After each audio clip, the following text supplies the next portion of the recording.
अध्याय 1 में कुरुक्षेत्र के युद्ध स्थल में सैन्य निरीक्षण। शक्तिशाली योद्धा अर्जुन युद्धाभिमुख विपक्षी सेनाओं में अपने निकट संबंधियों, शिक्षकों तथा मित्रों को युद्ध में अपना अपना जीवन उत्सर्ग करने के लिए उद्यत देखता है। वह शोक तथा करुणा से अभिभूत होकर अपनी शक्ति खो देता है। उसका मन मोहग्रस्त हो जाता है और वह युद्ध करने के अपने संकल्प को त्याग देता है। संजय धृतराष्ट्र से कहने लगे, हे राजन, अश्रुओं से पुनरुद्यम करते हुए और व्याकुलता को प्राप्त अर्जुन से श्री कृष्ण भगवान बोलते भय, हे अर्जुन, ऐसे युद्ध के ठौर पर तुम्हें यह दुख कहाँ से व्याप्त हुआ? इस बात से न स्वर्ग मिलता है और न संसार में कीर्ति ही होती है। हे अर्जुन, इन नपुंसकों जैसी प्रकृति को त्याग कर उठ खड़ा हो। अर्जुन बोला, हे मधुसूदन, भीष्म और द्रोणाचार्य तो पूजनीय योग्य हैं, इनकी पूजा कीजिए। इन पर बाणों का प्रहार किस भांति किया जाए? ये तो बड़े महागुरु हैं, इनको मारने से मेरा कल्याण कहाँ है? इंद्रियों की तृप्ति के निमित्त इनका घात करिए, इनको मारकर राज की भोग भोगिए, सुभोग इनके रुधिर के साथ लिपटे हुए भोगिए। और यह भी आवश्यक नहीं है जो सर्वदा हमारी ही जीत हो। जिनको मारकर हम जीना नहीं चाहते, वे धृतराष्ट्र के पुत्र हमारे सम्मुख खड़े हैं। आपने जो कहा कि नीच बुद्धि को मत प्राप्त हो, सो मैं नीच बुद्धि के पाप को मानता नहीं, और मैं ऐसा मूर्ख हो गया हूँ जो धर्म को नहीं समझता कि धर्म मुझको किस प्रकार हो सकता है और अधर्म कैसे। प्रभु जी, मैं शासन योग्य हूँ, मनसा वाचा और कर्मणा तुम्हारी शरण में आया हूँ। जिससे मेरा कल्याण हो सो बात निश्चय कर मुझे कृपा कर बताइए, ताकि मेरा शोक दूर हो। हे प्रभु जी, जो शत्रुओं को मारकर निष्कंटक सारी भूमि का राज्य पाऊं और देवलोक जो स्वर्ग है उसकी भी राज्य सामग्री पाऊं, तो भी इनको मारकर मेरा शोक नहीं जाएगा। भूमि के राज्य की बात तो दूर है। संजय बोले, हे राजन, यह बात केशव जी को अर्जुन कहता है। हे गोविंद जी, मैं इनके साथ युद्ध किसी भी प्रकार नहीं करूंगा। यह कहकर अर्जुन चुप हो गया। संजय धृतराष्ट्र को कहते हैं, हे राजन जी, ऐसे दुख प्राप्त अर्जुन को श्री कृष्ण भगवान जी हंसकर कहते हैं। श्री कृष्ण जी बोले, हे अर्जुन, जो विवेकी पुरुष हैं वे किसी वस्तु की चिंता नहीं करते। जिनको मारने की चिंता तूने करी सो कहने से मारे नहीं जाते। क्या यह अभी उपजे हैं? नहीं, पीछे भी थे और अब भी हैं और आगे भी होंगे। वह बोलन हारा आत्मा है सो अविनाशी है, और देह की जैसी 3 अवस्था है, बाल, यौवन और बुढ़ापा, तैसी चौथी अवस्था देह की मरण है। विवेकी पुरुष आत्मा को अविनाशी जानते हैं और देह का मरण ही धर्म है। जानकर बुद्धिमान किसी का शोक नहीं करता। हे कुंती नंदन अर्जुन, तुझको इंद्रियों का ज्ञान प्राप्त हुआ है, सो यह ज्ञान सुख दुख और शीत उष्ण का दाता है। इनसे सुख दुख प्राप्त भी होता है और मिट भी जाता है। यह तो होने वाला ही है। हे अर्जुन, तू इनका संहार कर। हे श्रेष्ठ अर्जुन, जिनको इंद्रियों के सुख और दुख अपनी निश्चलता से चलमान न कर सके हैं, उन्हीं पुरुषों ने अमृत पान किया है। वे ही पुरुष अमर हुए हैं। हे अर्जुन, यह जो समस्त देह में आत्मा व्यापी है, इनको तू अविनाशी जान। यह किसी के कहने से मारा नहीं जाता। शरीर उपजते भी हैं और विनाश भी होते हैं, और आत्मा नित्य और अमर है। फिर कैसा निराहार है, कुछ खाता पीता नहीं और आत्मा की मर्यादा भी नहीं। युद्ध करके कोई कहे कि अमुक को मैंने मारा है या अमुक ने मुझे मारा है, सो वह दोनों कुछ नहीं समझते। नहीं मरा और न किसी ने मारा है। आत्मा कहता है कभी जन्मता भी नहीं और मरता भी नहीं है, और यह भी नहीं जो कभी होता है कभी नहीं भी होता है, और आत्मा सर्वथा अजर है, जन्म मरण से रहित है, नित्य अविनाशी है, शाश्वत है, पुरातन है, और किसी के कहे से मारा भी नहीं जाता। शरीर मरते जन्मते हैं, जिनका मरना ही धर्म है, परंतु मरना आत्मा का धर्म नहीं। हे अर्जुन, जिन्होंने ऐसे अविनाशी आत्मा को नहीं पहचाना, वही पुरुष कहते हैं कि किसी को हमने मारा या अमुक ने हमें मारा। देह और आत्मा का संयोग अर्थात इकट्ठा होना किस भांति है? सुन, जैसे पुराना वस्त्र उतारा और नया पहन लिया, इसी भांति आत्मा पुरातन देह छोड़कर नया देह धारण कर लेता है। फिर आत्मा कैसी है? शस्त्रों से काटा नहीं जाता, अग्नि से जलाया नहीं जा सकता, और जल में डूबता नहीं, पवन से सूखता नहीं। आत्मा छेदने काटने से रहित, जलने डूबने और सूखने से रहित है, अविनाशी है, सर्वव्यापी है, सर्व देहों में भरपूर भी है। इसी से निश्चय कहा जाता है कि सनातन पुरातन है। फिर कैसा है? आत्मा अव्यय है, किसी ने देखा भी नहीं है, अचिंत्य है, चिंतव्य नहीं और अकर्ता है, कुछ काम काज भी नहीं करता। हे अर्जुन, जिन्होंने ऐसी आत्मा को पहचाना है, सो किसकी चिंता करे? आत्मा तो ऐसा है जैसा मैंने तुमसे कहा है। हे महाबाहो, जो आत्मा को ऐसा नहीं जानते तो भी किसी बात की चिंता नहीं करनी चाहिए। जो जन्मा है सो निश्चय कर वह मरेगा, जो मरे हैं उनका निश्चय कर जन्म है। इसी भांति समझकर चिंता नहीं करनी चाहिए। अब और सुन, इन सभी भूत प्राणियों शरीरधारियों का आदि अंत नहीं जाना जाता कि कहाँ से आए कहाँ जाएंगे। बीच से ही वे दिखने लगे हैं। जब शरीर को छोड़ते हैं तब भी नहीं जानते कि कहाँ गए। जिनका आदि अंत न जाना जाए कि कहाँ से आए कहाँ को गए, उनकी चिंता क्या करें। अब और भी सुनो, इस बोलने हारे आत्मा को देखना चाहे सो आश्चर्य युक्त होकर देखता है, और सुनता भी आश्चर्य से है। आश्चर्य क्या है? जिसका कुछ निर्णय न किया जाए कि यह क्या है, यह बात आत्मा की निश्चित कर जानिए कि यह अविनाशी है।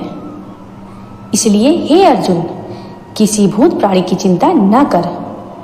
तू क्षत्रिय है, युद्ध करना तेरा धर्म है। तू अपने धर्म से मत गिर। ऐसा युद्ध विषय कल्याण क्षत्रियों को दुर्लभ है। यह सभी योद्धा अपनी इच्छा से आए हैं, स्वर्ग द्वार इनके लिए खुले पड़े हैं। हे अर्जुन, इस युद्ध मार्ग के सुख से ही स्वर्ग प्राप्त होएगा। जो तू यह धर्म संग्राम न करेगा तो तेरी धर्म और कीर्ति भी चली जाएगी। धर्म और कीर्ति को छोड़कर पाप को प्राप्त होएगा। जो लोग तेरी कीर्ति करते हैं वे ही तेरी निंदा भी करेंगे। कि अर्जुन बलहीन है, लोगों में जिसकी निंदा हो उसके जीवन से मरण भला है। जो योद्धा तेरे से डरते हैं और महारथी योद्धा मानते हैं वो ही योद्धा कहेंगे। अर्जुन बलहीन है और बुरे वचन कहेंगे, तेरे पराक्रम की निंदा करेंगे। यह सुनकर तुझे बड़ा दुख होगा। यदि तू युद्ध में शरीर छोड़ेगा तो स्वर्ग में जाएगा, जीतेगा तो भूमि के राज्य का सुख प्राप्त होगा। इसलिए हे अर्जुन, तू उठ खड़ा हो, युद्ध का निश्चय कर। सुख दुख को समान जानकर युद्ध कर, तुझे पाप नहीं लगेगा। हे अर्जुन, तुझको यह सांख्य शास्त्र का मत बताया है। अब बुद्धि योग सुन, जिसके सुनने समझने से यह तेरे जन्म मरण के बंधन को काट डालेगा और मुक्ति पावेगा। अब प्रथम तू मेरी बात सुन। मैं अपने भक्तों के साथ कैसा हूँ। जो मेरी भक्त मेरी पूजा भक्ति स्मरण भूल कर भी करते हैं, तिसका पाप कुछ नहीं, मैं क्यों कर मानूं। जो मेरा भक्त मेरे प्रेम में मगन हुआ है, जिसकी सुध नहीं है, तिसकी साखी सुन। जो राम अवतार में भीलनी की गति हुई कि प्रेम के साथ झूठे बेर भक्षण किए हैं। हे अर्जुन, मेरी गति देखने में थोड़ी है। एक तुलसी दल और पुष्पमाला मुझे समर्पण करें और एक बार नमस्कार करें और एक बार मेरा नाम लेवें। देखने को थोड़ा है, पर इसका फल बहुत बड़ा है। क्या फल है सुन। जन्म मरण के दुख को काट कर मेरे अविनाशी पद में लीन होता है। यह तो भक्तों के साथ मेरी प्रीति है, सो कही है, और भक्ति का फल भी कहा। अब जैसी मेरे साथ मेरे भक्तों की बुद्धि है, सो सुन। मेरे जिन भक्तों की केवल मेरे चरण कमलों की सेवा के साथ प्रीति है, वे प्रभु बिना किसी दूसरे को नहीं मानते, मेरे नाम बिना कुछ मुख से कहते भी नहीं, न सुनते हैं। उनका दृढ़ निश्चय है। जिनका निश्चय मेरे साथ नहीं, उनकी बात सुन। हे अर्जुन, उनकी मति अनेक ओर भरमती है। जिस ओर किसी ने मति लगाई उसी ओर लगी। जिनका निश्चय मेरे साथ नहीं, मीठी मीठी वाणी से श्लोक पढ़ पढ़ लोगों को सुनाते हैं, देवताओं की भक्ति का उपदेश करते हैं। वे अंधे मूर्ख अपने को पंडित कहलाते हैं।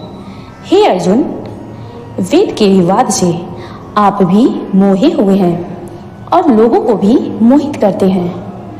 वे कैसे हैं? इंद्रियों के भोगों में जिनकी कामना है, उन्होंने स्वर्ग को ही परम पद समझ रखा है।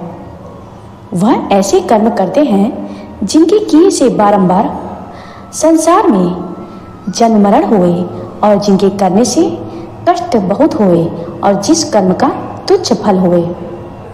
स्वर्ग में गए फिर नीचे गिर पड़े।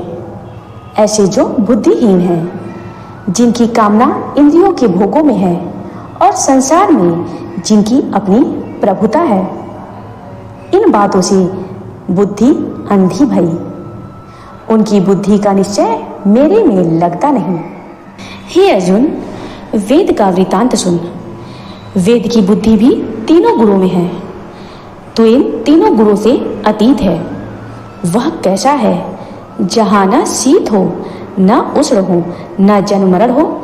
ऐसी जो आत्मा सत्य स्वरूप और नित्य है, तो इनके साथ जुड़। आत्मा के सुख व इंद्रियों के भोगों के सुख में बड़ा भेद है। इनका दृष्टांत सुन। जैसे कुआं, तालाब, नदी, इनके विषय में एक ही कार्य हो। जो कुएं पर जाकर यत्न से जल निकाले, तब पान किए, पर भली भांति कुएं में स्नान नहीं होता, वस्त्र भी नहीं धोए जाते। और जो कुआं तालाब छोड़ नदी पर जावे, वहां पीने का जल नहीं, स्नान करते हैं, वस्त्र धोते हैं। और जब महाप्रलय में जहां सातों ही समुद्र एक हो जाते हैं, ऐसे अनंत जल में भली भांति स्नान भी होए, जलपान भी होए, वस्त्र भी धोए। इसी भांति आत्मा ब्रह्म के साथ जुड़कर अनंत सुख पाता है। इस सुख को मेरी उपासक ब्रह्मा, नारद, तपस्वी सब जानते हैं। जिस कारण हे अर्जुन, ऐसा जो आत्म सुख है, तिसके साथ जुड़। तेरा जो क्षत्रिय धर्म है, सो कर। फल कुछ न मांग, हार जीत एक समान जानकर युद्ध कर। हर्ष शोक से रहित हो, इसका नाम समता योग है। हे अर्जुन, ऐसे युद्ध योग के साथ जुड़कर पाप पुण्य दोनों को काट डाल और बुद्धि योग कर आत्मा के साथ जुड़। इसका नाम कल्याण योग है। ऐसे विवेकी पुरुष हैं, सो फल किसी कर्म का नहीं चाहते, मेरे साथ जुड़ते हैं। जो फल चाहते हैं, सो नीच मति हैं। हे अर्जुन, जब तू मेरे साथ बुद्धि को निश्चल करेगा, तब जन्म मरण के बंधन काटकर मेरे अविनाशी पद को प्राप्त होगा। हे अर्जुन, जब मोह के जाल को तेरी बुद्धि तोड़ेगी, तब जितने शास्त्र सुने हैं उनसे भी विरक्त होगा। जब तेरी बुद्धि निर्मल होगी, तब तू समाधि योग के सुख को जानेगा। श्री कृष्ण भगवान के वचन सुनकर अर्जुन प्रश्न करते हैं, हे केशव, जिसकी निश्चल बुद्धि है, तिनके लक्षण कृपा कर कहो। तिसकी बोली कैसी है, समाधि कैसी है, लोगों के साथ बात किस भांति करता है और चलता बैठता किस भांति है। मैं कैसे समझूं कि यह निश्चल बुद्धि है। इतना सुनकर श्री कृष्ण भगवान कहते हैं, हे अर्जुन, जिसकी कामना किसी बात पर नहीं उठती, जो अपनी आत्मा को संतुष्ट पाकर संतुष्ट है, उनको तू निश्चल बुद्धि जान। फिर कैसा है, जिसकी देह को यदि दुख लगे तो चिंता न करे और सुख की इच्छा न करे, किसी से जिसका मोह नहीं और किसी का भय नहीं, किसी के साथ बैर नहीं और किसी के साथ क्रोध नहीं होता। फिर कैसा है, जिसको किसी से प्रीति नहीं, जिसे भली वस्तु पाकर हर्ष नहीं होता और बुरी वस्तु पाकर शोक नहीं, उसकी बुद्धि निश्चल जान। अर्जुन बोले, फिर कैसा है, जैसे कछुआ अपने हाथ पांव मुख सभी इंद्रियां अपनी खोपड़ी में चढ़ा लेता है, वैसे ही जिसने सभी इंद्रियां विषयों से हटाकर बांध रखी है, तिसको तू निश्चल बुद्धि जान। हे अर्जुन, यद्यपि विवेकी पुरुष इंद्रियों को जीतने का प्रयत्न करता है, तो भी इंद्रियां बलवान है, मन को अपनी ठौर से चलायमान कर देती है। हे अर्जुन, उन सब इंद्रियों को तू वश में कर। किस प्रकार वश में करे, सो सुन। मन का निश्चल चेता मेरे में रख। मन ही से इंद्रियां जीती जाती है, सोई मेरे में निश्चय रख, तब इंद्रियां आप ही जीती जाएंगी।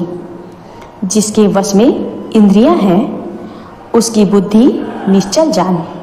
और जो मेरे नाम तथा मेरे ध्यान बिना कुछ चित्तवना बात करता है, इससे मनुष्य का किस भांति कार्य बिगड़े हैं। सो सुन। जो विषयों की बात करे उसका संग न करे, अथवा अपने मन में विषयों का ध्यान करने से मन में कामना उपजती है, काम से क्रोध उपजता है, क्रोध से लोभ, लोभ से मोह, मोह से चैतन्य का नाश होता है, चैतन्य के नाश से बुद्धि का नाश होता है। जब बुद्धि नष्ट हुई, तब यह पशु हुआ। इस कारण से मेरे भक्त संसार में विषयों का संग कभी नहीं करते और नाम के बिना और कोई बात नहीं करते। मन के चिंतवनी बिना और कुछ संकल्प नहीं करते। यह मेरे भक्तों को मेरी आज्ञा है। तब हे अर्जुन, मेरे भक्त भोजन छादन का अंगीकार कैसे करें, सो सुन। जैसी मेरी आज्ञा है, जो आज मिला तैसे ही भोग लिया। शोक से रहित और जिनके मन का निश्चल चेता मेरे में होता है, उस पर मैं कृपा करता हूँ। मेरी कृपा से उनके तन और मन के छोटे बड़े जो दुख हैं, उनका नाश होता है। जिसका मन अति प्रसन्न होता है, उनकी बुद्धि का निश्चल चेता मेरे में होता है। अब जिनकी नास्तिक बुद्धि है, उनकी बात सुन। हे अर्जुन, नास्तिक बुद्धि किसको कहते हैं? जो ऐसा कहते हैं कि परमेश्वर कहाँ है, तिनकी श्रद्धा मेरे में नहीं लगती। मेरे में श्रद्धा लगे बिना शांति नहीं, और शांति के बिना कोई सुख नहीं। नास्तिक बुद्धि वाला दुखी रहता है। हे अर्जुन, जो इंद्रियां विषयों की ओर चले, उनके पीछे मन को न जाने देवे। उसकी बुद्धि कैसी है, सो सुन। जैसे नौका नदी के परले किनारे चलती है और पवन का झोंका साथ आता है, तो नौका को इस तट पर नहीं लगने देता। वह जिधर किधर आ लगती है। इसी भांति इंद्रियों के पीछे मन को न जाने दे। इसलिए हे अर्जुन, प्रथम तू इंद्रियों को वश में कर।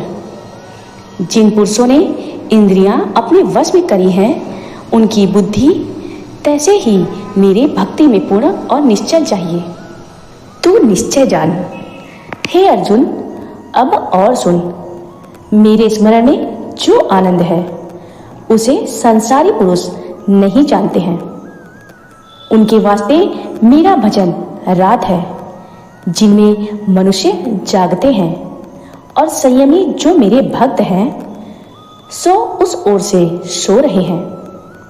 उनके वास्ते संसार की बात रात्रि है, और जो मेरे भक्त हैं वे मेरे भजन में जागते हैं। सावधान है, मेरा जो पूर्ण भक्त है उसके लक्षण सुन। जैसे समुद्र अपने जल से पूर्ण और निश्चल है, वह कैसे है जिसकी कामना मेरे भजन बिना किसी बात को नहीं चाहती। ऐसे जो अप्रिय, अवांछनीय, निरहंकार, ममता से रहित है, वे शांति पद में लीन है और शांति उसमें लीन है। हे अर्जुन, यह मैंने तुझको ब्रह्म स्थिति कही है। जो ब्रह्म में है उसकी यह स्थिति स्वभाव से प्राप्त हुई है, सो फिर माया के लोभ से नहीं मोहा जाता, क्योंकि वह माया को जीत निर्वाण ब्रह्म पद को प्राप्त होता है।